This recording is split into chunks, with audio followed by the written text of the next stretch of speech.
Welcome to Killer Queen TV. Before we get into this video, please don't forget to like, share and most importantly subscribe to be notified of my future videos. I do top 10s, tribute videos and fact videos, so remember to hit the subscribe button to be notified of my future uploads. Now, let's get on with this video. The USA is home to some well-known and popular festivals in the world. From Burning Man in Nevada's Black Rock Desert to Mardi Gras in New Orleans, these events draw millions of people each year.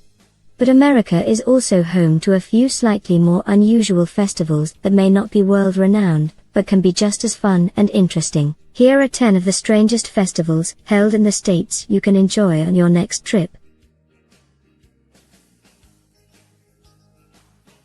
Every DIYer knows that if something is supposed to move but doesn't, then WD-40 is the solution. And if something is moving but shouldn't be, then duct tape is the answer.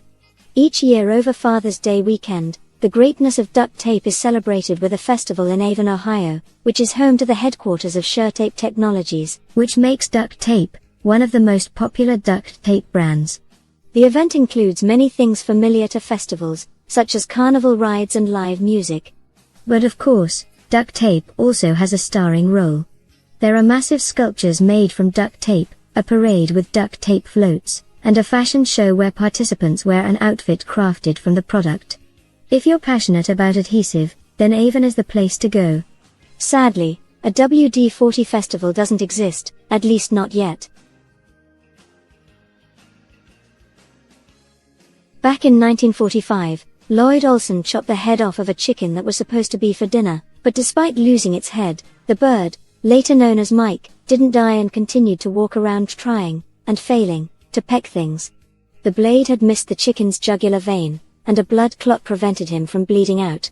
Most of his brain stem, which controls the majority of a chicken's reflexes, had also been spared.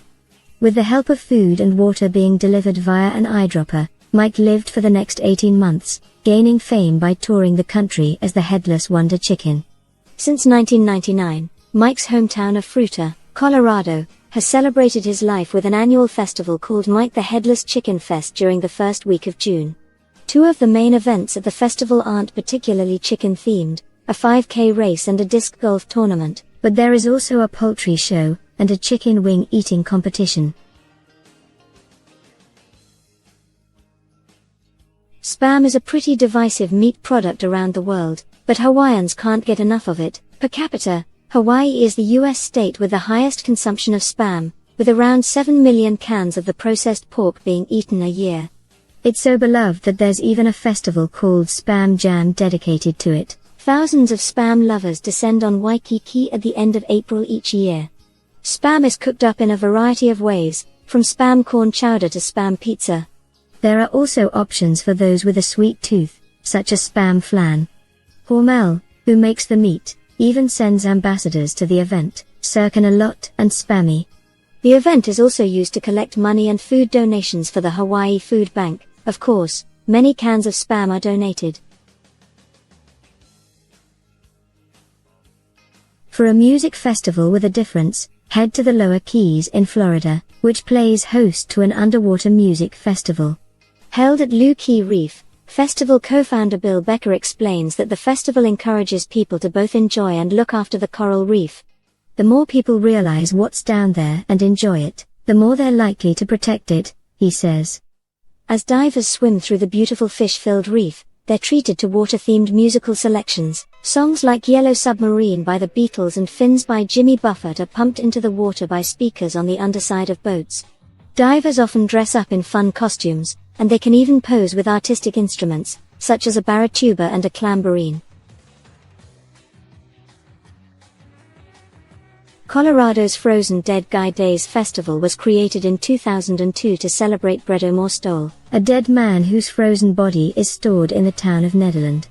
Festival goers can participate in a coffin race, a hearse parade, and a frozen t-shirt contest, among other death and ice-related activities during the March festival.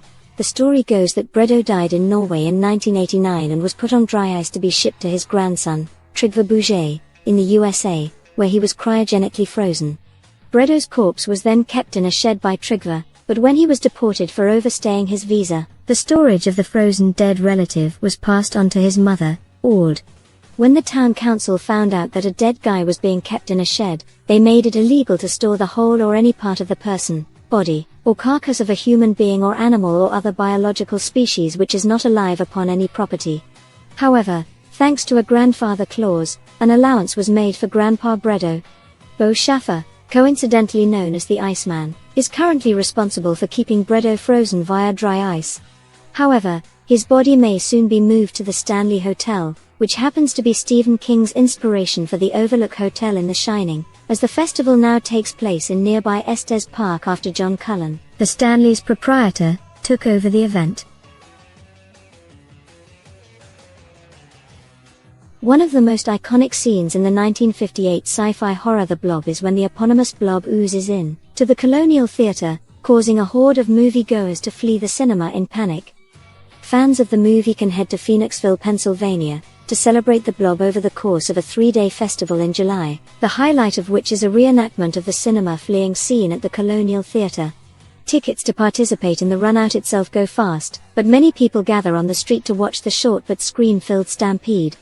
As well as the run-out reenactment, there are plenty of other blob-themed events to enjoy over the weekend. There are screenings of monster movies, a blob ball for lovers of swing dance, a short film contest, a street fair, and a costume contest. In Marlinton, West Virginia, part of the Autumn Harvest Festival includes a roadkill cook-off. Amateur chefs cook up dishes featuring animals that are often found as roadkill and compete for cash prizes, with $1,200 going to the winner. The meat used isn't actually found on the side of the road, not usually, anyway. Some of the meals are made with familiar meats, such as rabbit and venison, but many of the dishes are rather more unusual. For those wanting to be adventurous with their choices, the menu in previous years has included black bear stew and iguana tacos. Other options include squirrel, frog, armadillo, possum, and raccoon, all cooked in a variety of ways. The whole thing is tongue and sick cheek, according to Ed Blackford, who has participated in the festival for many years. It's a stab at what other Americans think of us West Virginians. They call us rednecks, but that can be a compliment down here. This is about having fun. It's about economic rejuvenation. Shrekfest, a festival that celebrates the 2001 animated movie Shrek, started out as a joke online but quickly became a reality offline.